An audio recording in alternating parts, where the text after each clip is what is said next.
Fala pessoal da Escola Fire, hoje vamos falar de um assunto muito comum em instalações hidráulicas de modo geral, como também nas instalações de incêndio, desequilíbrio hidráulico. Vamos lá?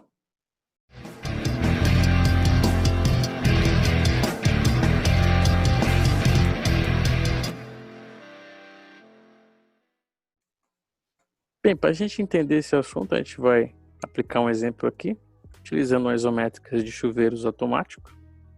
É importante vocês entenderem necessário, outros vídeos para a gente aprofundar esse assunto. Então a gente vai, ao longo do tempo, colocando mais vídeos sobre chuveiros automáticos. Para esse exemplo, a gente vai dar aqui alguns dados inicial e algumas informações para que vocês possam acompanhar o dimensionamento dessa rede.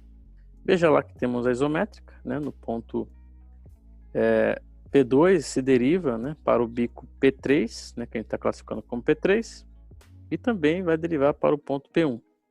Do ponto P1, utilizando as setas em azul, que a gente está no sentido que vai escoar essa água, a gente tem no ponto P1 a derivação para o bico 2 e o bico 1. Então, já temos aí a dinâmica, como o fluxo da água vai ocorrer. E aí a gente já encontrou um fator K, vamos dar aqui um fator K de 80. Ele está em bar, 80 litros por minuto, bar. A tubulação dessa rede é em aço galvanizado. E para iniciarmos nosso cálculo, a gente vai utilizar a NBR 10897, 2014, com a pressão mínima de 4,89 MCA e uma vazão, utilizando aí o K, a gente encontra uma vazão de 55,43 litros por minuto.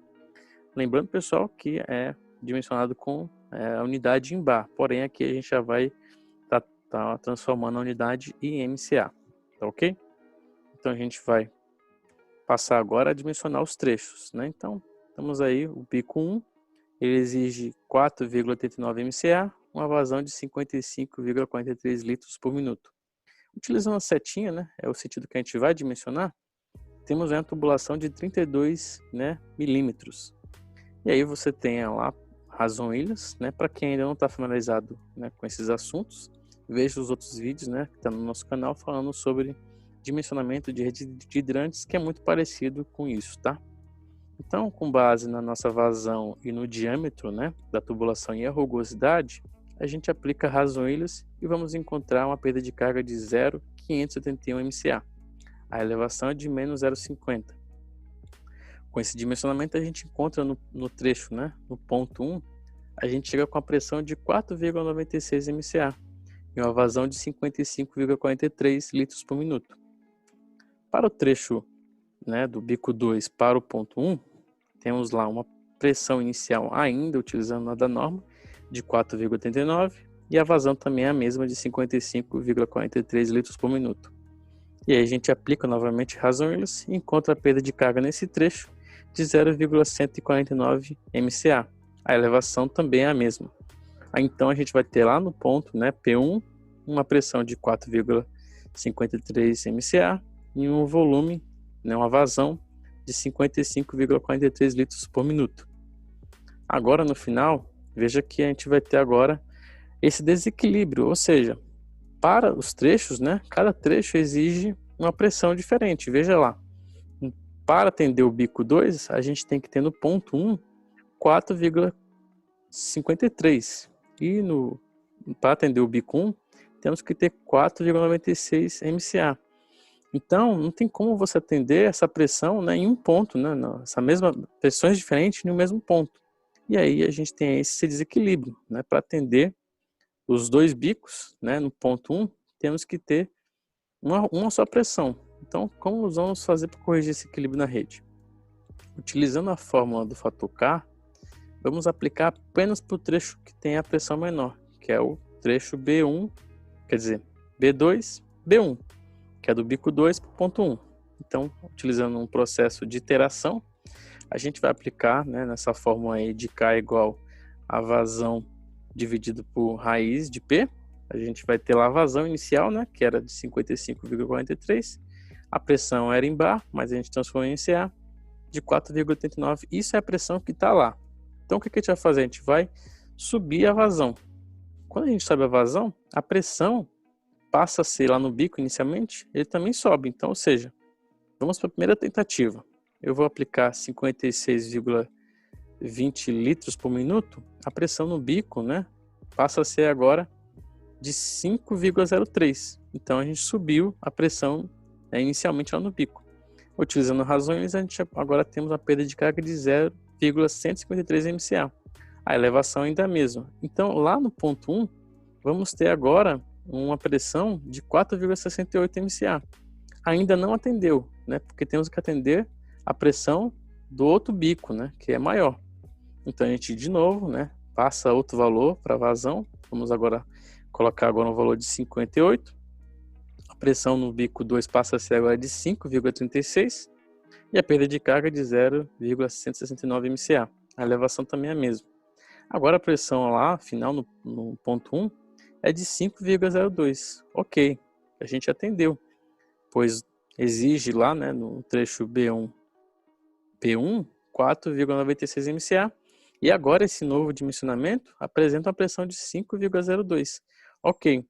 É importante também te lembrar aqui, pessoal, que essa variação, né, de pressão pode ser de até 0,50 MCA, a diferença entre os trechos, né, entre as pressões. Então está atendido. Agora temos, né, um resumo aí da rede. Temos uma pressão lá no bico 1 de 4,89, que é o que a norma pede, uma vazão de 55,83, e agora no bico 2 passa a ser de 5,36 e a vazão de 58.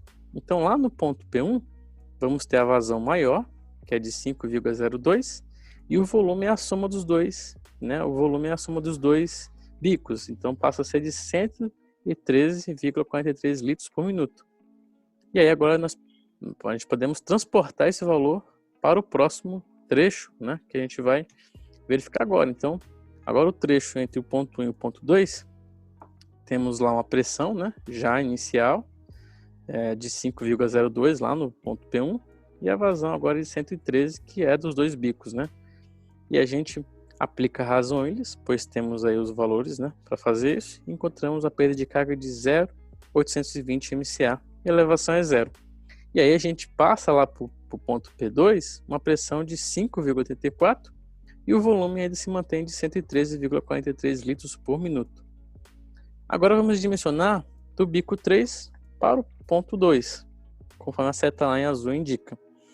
Então a gente inicia lá no bico 3, uma pressão de 4,89 ainda, utilizando a norma, o volume também de 55,43. E aí quando você dimensiona isso, você acha uma perda de carga de 0,218 MCA. E a elevação a gente vai manter também de 0,50. Quando você faz esse dimensionamento, você para lá no ponto P2, né, nesse trecho, uma pressão de 4,60 MCA e um volume de 55,43 para atender o bico 3. Porém, temos já, né, no ponto 2, uma pressão de 5,84 e um volume de 113,43, que é dos trechos anteriores. Ou seja, novamente temos outro desequilíbrio. Então temos duas pressões diferentes no mesmo ponto. Então a gente vai novamente aplicar esse processo, né, de iteração, utilizando, né, aplicando mais vazão, né, nessa rede. Então a gente vai fazer a primeira tentativa, 60 litros por minuto. A pressão agora no bico passa a ser de 5,74 MCA. Utilizando razões, a gente vai encontrar uma perda de carga de 0,251 MCA. A elevação se mantém. Aí a pressão lá no ponto 2 passa a ser agora de 5,50. Ainda não atendeu, né? Pois ainda não está igual ou superior. Então a gente vai tentar novamente, vamos elevar a vazão para 62. A pressão agora no bico 3 passa a ser de 6,13. A perda de carga agora, né, com essa vazão diferente, passa agora a ser de 0,268 MCA. A elevação se mantém.